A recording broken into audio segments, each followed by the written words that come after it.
How do you define the word story? And what does it mean to be a storyteller? Story is a simultaneously simple and complex word textured with rich layers of meaning. And since the word story will be used approximately a million times throughout this show, we need to define what it truly means, especially in the context of your life and your business. Because everything is storytelling. I'm Jonathan Jordan, your storytelling coach, and this is Everything is Storytelling, a podcast for people obsessed with story. Okay, so the word story is used in a million different ways. It's easy for the meaning to get lost in translation. Companies talk about their brand story. Maybe in your childhood, you got caught telling a story, aka lying. You probably have a favorite story you like to revisit for the sheer joy and enjoyment it brings to you. This issue actually came to the forefront when I sent my book, Start With Story, which comes out October 28th, 2024. But this came up when I sent it off to my editor. Right off the bat, she said, "Hey, I'm only a few pages in, and I'm already unclear about what you mean by story. I think you need to take a moment to define how you're using it throughout the book." And guess what? She was totally right. Because I was using it actually in two different ways. I was using it both as a regular old noun, indicating the general sense of story, such as, wow, that movie had a great story. And I was also using it as a proper noun with a much deeper meaning. So throughout the book, we ended up distinguishing the two meanings by using lowercase story, so small s, to indicate the regular noun version of the word.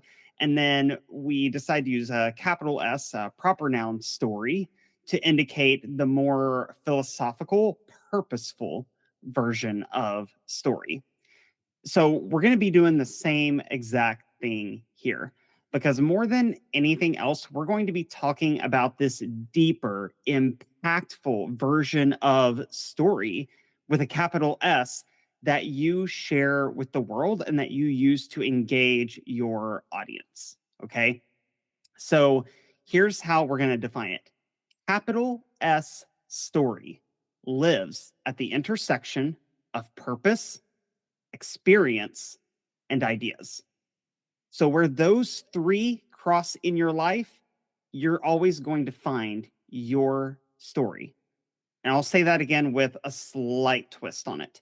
Your story lives at the intersection of your purpose, your experience, and your ideas. So when you share your story, you become a storyteller. Your story is already within you, and so is your inner storyteller. Yeah, I believe that.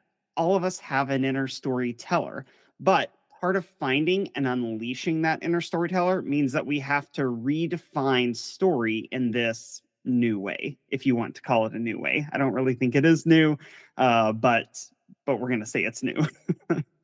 So one of my earliest ghostwriting clients told me that the reason he wanted a ghostwriter was because, quote, "I'm not a natural storyteller." But before too long, as we got to know each other and as we had conversations to put together the book, I discovered he actually was a natural storyteller. In fact, I can count on one finger how many of my clients were not natural storytellers. And yet, even then, we found ways to use story to better communicate his why and deliver his ideas for greatest impact. So, even someone who's not a natural storyteller, story can still help transform their message. Now, what's been truly surprising for me is really in discovering how lost the natural storytellers feel about how to tell their story. So you would think that they'd be able to do this with no issues. But most of the time, they don't yet recognize the storyteller that they had within themselves or the power that was waiting to be unleashed.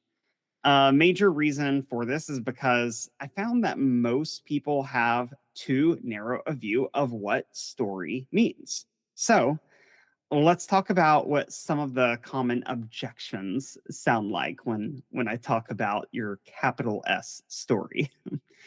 Story objection number one. It sounds something like this. But I'm writing a nonfiction book, so why would I need stories? So, with this objection, the individual is defining story as fiction. They believe that story is synonymous with make believe or untrue. But I would actually make the argument that story is a vessel for truth and for beliefs, whether it's in fiction or nonfiction. I think it can serve the same purpose. In fact, the best fiction does ring true because the story is holding inside of it some kind of universal truth. That's what helps us connect with those great classic stories. And then also the best nonfiction rings true because the story is actually transforming the ideas inside of it into impact. So it's actually landing with the reader where they want to actually do something about the issue. They want to solve that problem. Now they have the tools to be able to do it. Okay. So that's objection number one. Story objection number two sounds something like this. But why would I share my personal life in a business book? No one cares about that stuff. I've literally had a client say this to me before on a couple of occasions. And so here they're actually defining story more along the terms of memoir. They're actually undervaluing their own experience and how it has helped their insights. So again, it's too narrow a view of storytelling. So I think the divisions that we create between personal and professional are pretty arbitrary. They're also just artificial, they're antiquated. People no longer care about what you do, but more about who you are. People do business with people. I'm far from the first person to ever say that.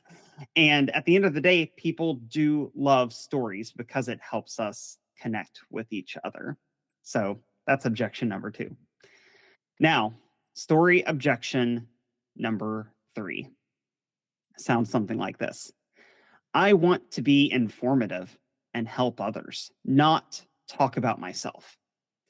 So with this one, I find that usually people are defining story as being kind of self-serving, right? And maybe they're thinking of influencer culture, and it's turned them off to that idea of brand storytelling. And I think sometimes this statement is a bit of a case of mistaken humility because they're actually afraid of sounding egotistical and narcissistic in their book, in their social media posts, however it is that they are creating content. So here's the good news. The people that I hear use this objection the most are pretty much never egotistical or narcissistic. So I usually tell them, I don't really think you have to worry about this too much. So often the best way to serve someone is by actually sharing your firsthand experience. Okay. So you are actually doing a service to someone else and you are putting someone else first when you say, here's where I've been, here's what happened, here was my experience. So, I mean, to put this into context, why do you think reviews are so important when you get online, whether it's a restaurant or you're on Amazon? Reviews are just mini stories. And, it's really telling the story of whether that product was helpful to someone or not, right? And so we tend to look at the aggregate to get a bigger picture of the main story, whether something was helpful or not.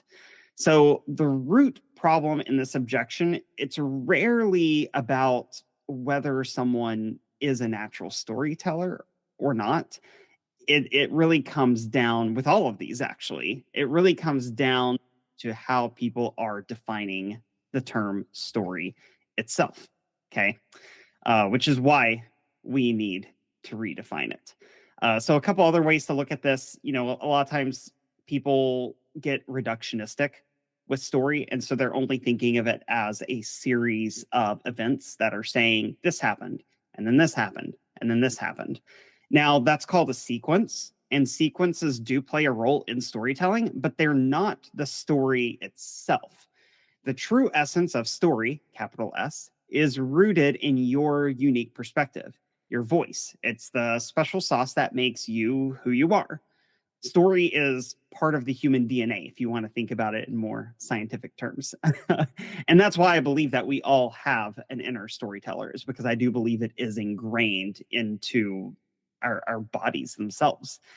So the obstacle that is faced by so many would-be storytellers is how their limited definition of story is leading them to remove themselves from their insights. And and then when they're trying to share those insights, they wonder why they have no power and why people aren't connecting with their ideas. Thus, it becomes really easy for them to believe I'm not a natural storyteller because they don't see that connection happening. So, I want to take a second and think about some of the world's foremost storytellers. Like if you Google who are the greatest storytellers of all time, these are some names that are going to pop up. Okay, so Shakespeare, Walt Disney, Oprah, and Steve Jobs. And I've picked these four for very specific reasons because each one of these people, they told stories in different ways. So let's start with ye old bard, Shakespeare. We think of him as a more traditional storyteller because he was a playwright. But he wasn't only a playwright writing fiction. He was also a poet, and poetry is classified as nonfiction. Of course, there are some exceptions, some notable ones like epic poems like Paradise Lost or the Odyssey or the Epic of Gilgamesh, right? Like those are poems that fall into the fiction arena. Which, side note, we really need a contemporary epic poem, guys. Maybe Hamilton qualifies. I think that's probably the closest that we have currently. But anyway, getting back to Shakespeare, some of his most famous plays, when you really take a closer look at them, they're histories. And those border on nonfiction. So when you look at some of his plays like Richard III or Henry V, you could actually see those as a source of historical education for the audience who was watching, somewhat akin to today's biopic movie that we would go to, right? Inspired by true events. Even the Scottish play, aka Macbeth. I know we theater people are not supposed to say the name of it, but just for those of you who are not theater nerds. So even Macbeth is at least based on a true story, despite some of the supernatural touches that are in there. Okay, so that's Shakespeare. Now, Uncle Walt. People who know me really well know how much I love Walt Disney and how I would love to have dinner with him someday. Yes, I know he's gone, but if I could have dinner with anyone living or dead, it's Walt Disney. Okay. So initially, when you think of Walt, you might think of some of the classic Disney movies like Bambi or Mary Poppins, which of course are both fiction. But here's where I would challenge you a little bit. Walt Disney won 26 Academy Awards during his life. And actually, I think one of those he won after he had died. So I shouldn't say during his life, but he won 26 Academy Awards. And 10 of those were for documentary films. Okay. And look, anyone who has visited a Disney park can attest to how storytelling is woven into literally everything from the architecture to even the food, like literally everything. Okay. That was what he was known for. It's a tradition that they've carried on. Is that storytelling isn't limited to fiction. It can be anything within your experience. Okay. Now let's talk about Oprah. Okay. Man, I grew up watching Oprah's talk show because my mom loved Oprah and it was always on when I got home from school. So, we go back, me and Oprah. But she is a storyteller on multiple fronts. Okay. So of course her talk show that I've already mentioned, then you've got her book club. And, of course, she got started as an actress. If you've ever watched the original The Color Purple, she's fantastic in that movie.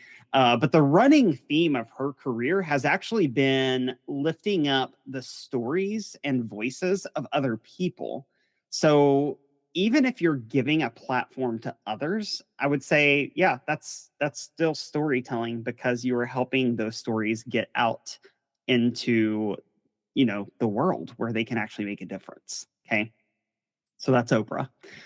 And then last but not least, we can't leave out the late Steve Jobs, whose own life was very storied. And look, love him or hate him, you cannot deny his ability to wield story through the lens of business.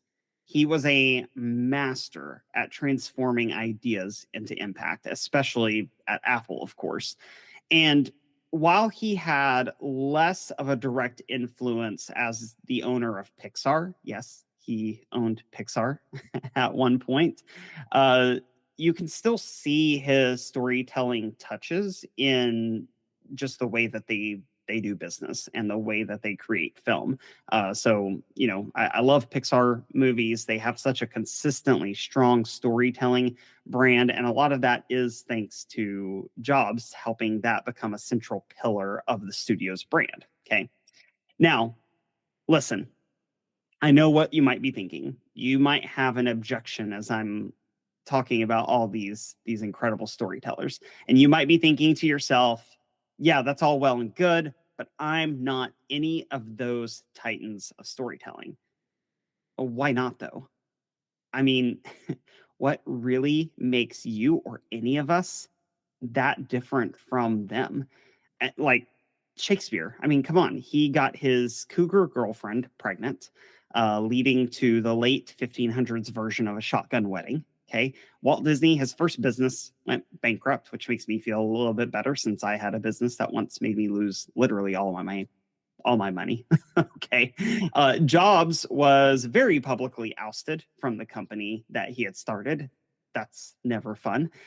And then Oprah was the daughter of a teen mom, and then she actually became a pregnant teen herself. Okay. So let's push the pause button on thinking that these people are superhuman.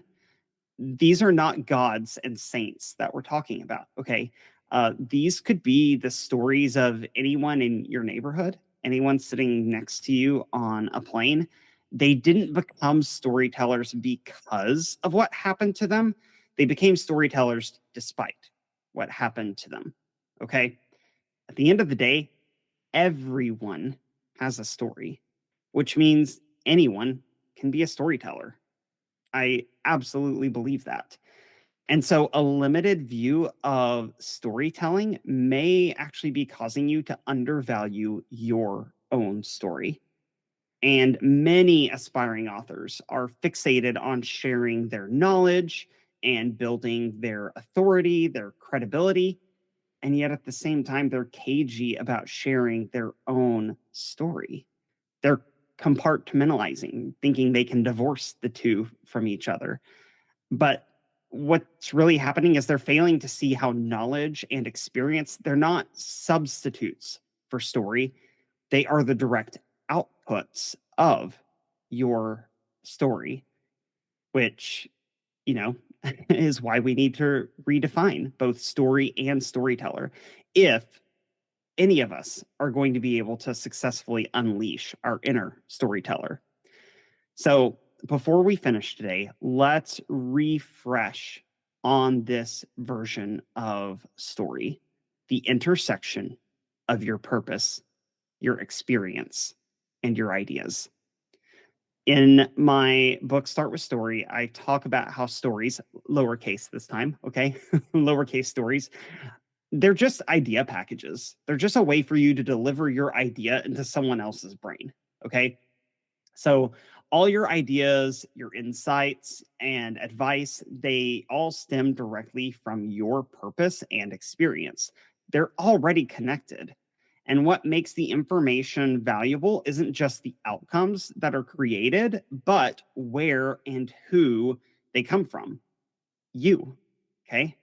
So while we still have Shakespeare on the mind, I want you to imagine an actor on stage. The story is the actor. The information that you're wanting to share with your audience, think of that as the costume. So if you remove the actor, what happens to the costume? It just falls to the floor, useless. And then your story's running around naked somewhere. That doesn't sound good. So if you remove your story, then that's what's going to happen with the information, the ideas that you're trying to share. They're going to fall flat. They're going to just fall to the wayside, useless, and no one's going to be able to engage with them. And so that's why finding your inner storyteller is so essential for the viability of your message. No one will tell your story exactly the way that you can, which makes story the key component to transforming your ideas into impact.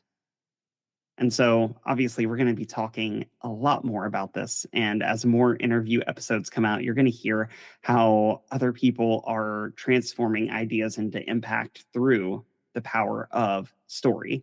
So if you enjoyed this episode, and I really hope you did, well, guess what? Most of what I just said, most of it came directly from my book, Start with Story. And again, it's coming out on October 28th, 2024. But it is available for pre-order now. So I will have that link down in the show notes. Okay, so if you want to go ahead and reserve your copy, zoom on down to those show notes and grab whatever version suits you best. Print, ebook. The audio version may not be available yet, but it is coming. So you can be on the lookout for that, and I'll do an update when it's available. So just make sure that you hit the subscribe button here so you don't miss out on an episode. And please just take 5 seconds to quickly rate and review the show. It is going to make such a huge difference in helping other people who are obsessed with story to find the show, because stories, they really can change the world. I completely believe that. So until next time, let's keep changing the world together, one story at a time.